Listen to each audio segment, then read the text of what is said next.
सभी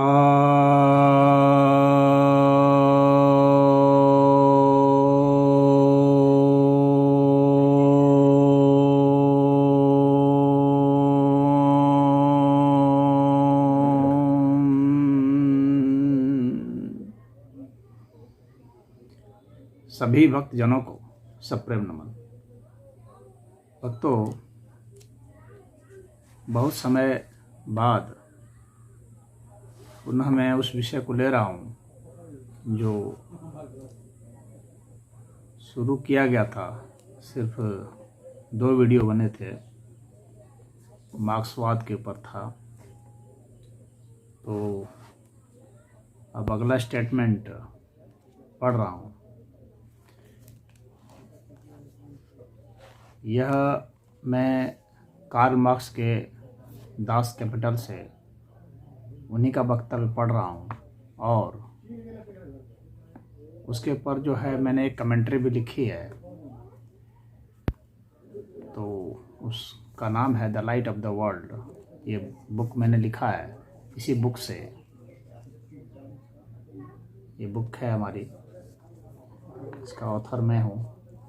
इसी बुक से आपको मैं उद्धृत करके बतला रहा हूँ कि मार्क्सवाद के ऊपर मेरा क्या सोच है और उसमें जो समस्याएं हैं उसका क्या समाधान है।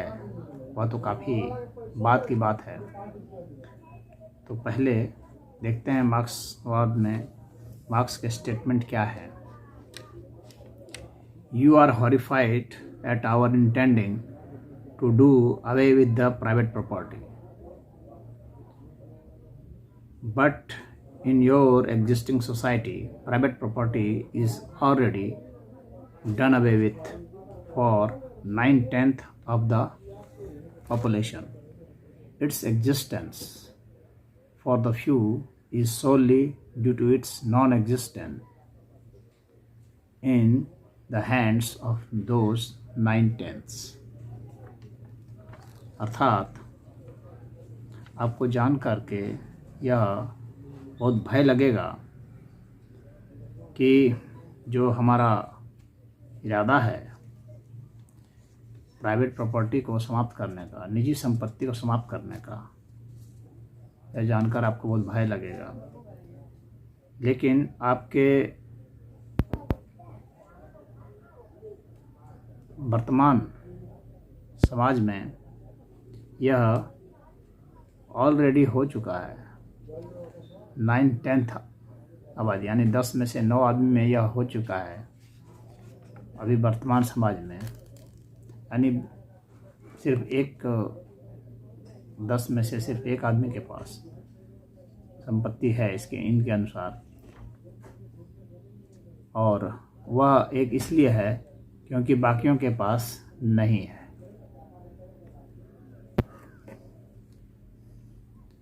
तो यहाँ पर यह बताना चाहूँगा कि इन्होंने शुद्ध रूप से एक अनुमान लगाया है, स्पेकुलेशन है इनका, कि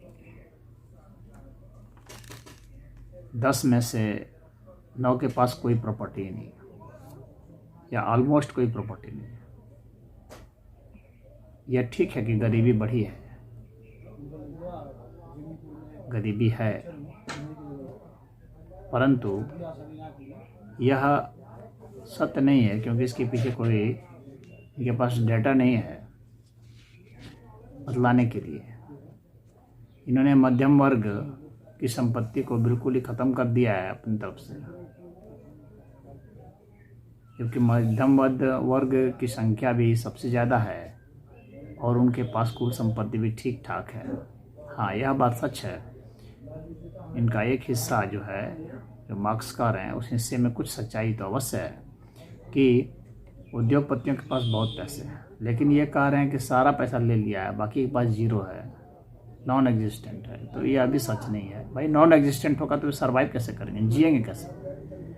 तो वे जी रहे हैं, इसका मतलब है उनके पास कुछ संपत्ति है, वे कमा रहे हैं, सर्विस कर रहे हैं, तो उनके पास संपत्ति है, तो उनको जीरो कहना उचित नहीं है। हाँ, कम अवश्य है।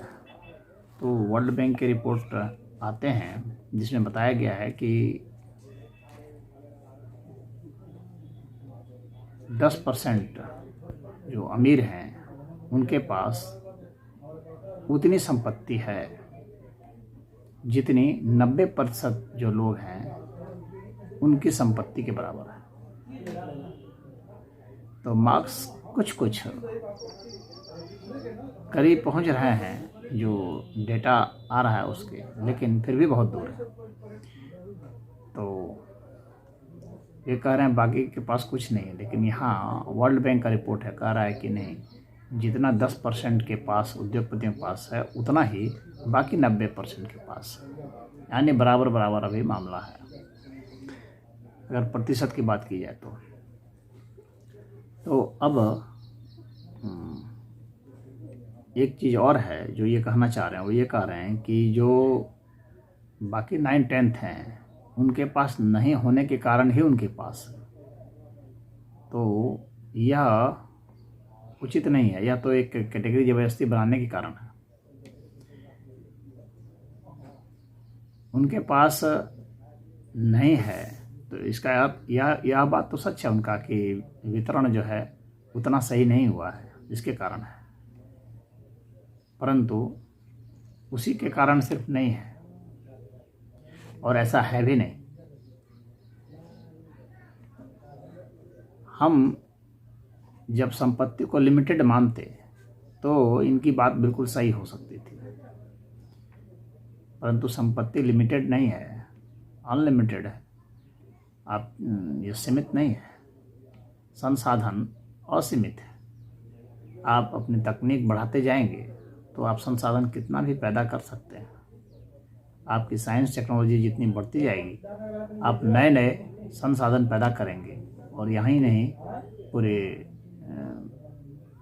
सौर मंडल पैदा कर सकते हैं, अन्य ग्रहों पर, अन्य नक्षत्रों पर पैदा कर सकते हैं। संपत्ति तो पैदा की जा सकती है, यह तो तकनीक के ऊपर है, और सभी को अच्छी खासी संपत्ति उपलब्ध हो सकती है, और है भी, हो भी रही है।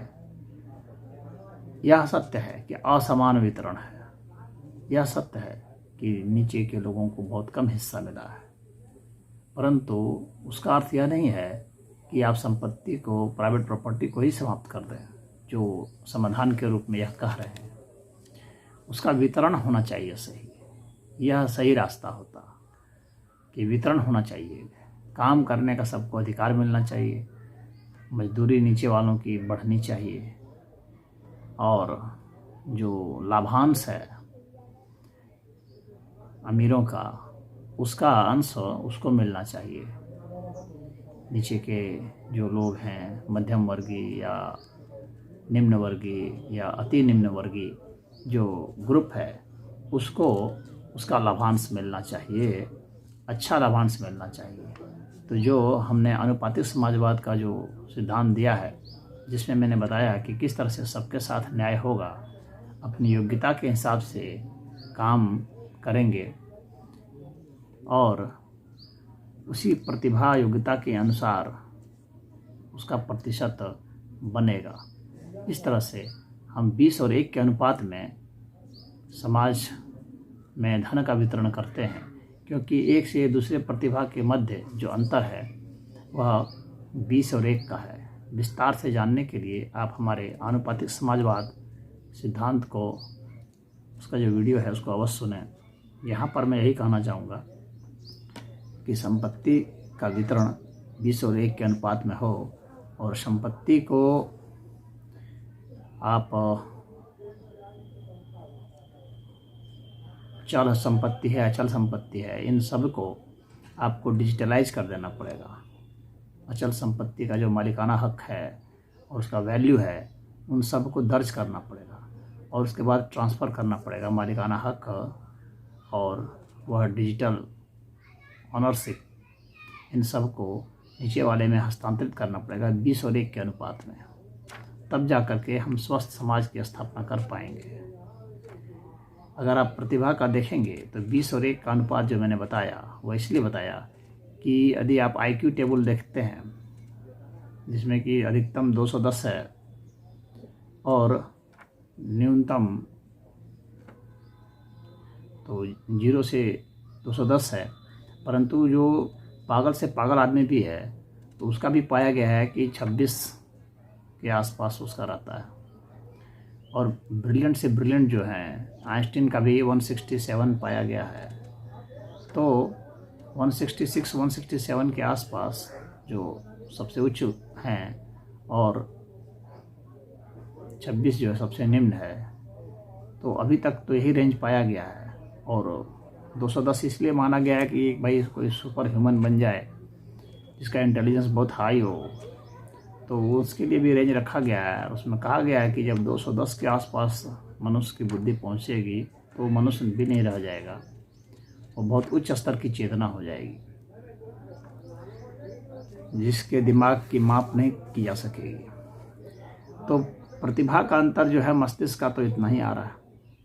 अगर शारीरिक प्रतिभा का अंतर देखें तो ओलंपिक में जो गोल्ड मेडलिस्ट सब होते हैं या रिकॉर्ड होल्डर होते हैं, उन्होंने कितना फुट फेंका है, जेवलिन या डिस्कस या और कोई चीज़, शॉट पुट। तो अगर आप लो स्तर का भी देखेंगे तो 20 से ज़्यादा का अंतर नहीं पाएंगे। आप अपनी क्षमता भी देखेंगे और गोल्ड मेडलिस्ट का भी देखेंगे तो 20 गुने से ज़्यादा का अंतर आप नहीं पाएंगे। तो इसलिए प्रतिभा का अधिकतम अंतर जब इतना ही है तो संपत्ति का भी बंटवारा इतना ही होना चाहिए और मार्क्स को इसमें हताश होने की ज़रूरत नहीं है और इस तरह के सिद्धांत को प्रतिपादित करने की ज़रूरत नहीं है। जो आज वामपंथी हैं, जो मार्क्स के इन सिद्धांतों को बिना प्रश्न किए हुए बस ध्रुव वाक्य मान लेते हैं, तो उनकी यह बहुत गलतफहमी है। उन्हें यह सुधार लेना चाहिए। तो आज के वक्तव्य में इतना ही। फिर इस बार इसको इतना गैप नहीं करूँगा, बहुत ज़्यादा गैप हो गया। अगली बार जो है थोड़ा जल्दी ही करूँगा। धीरे धीरे एक एक वक्तव्य को मार्क्स का लेंगे और उसका जहाँ तक हो सकता है उसका विश्लेषण करेंगे। ओम।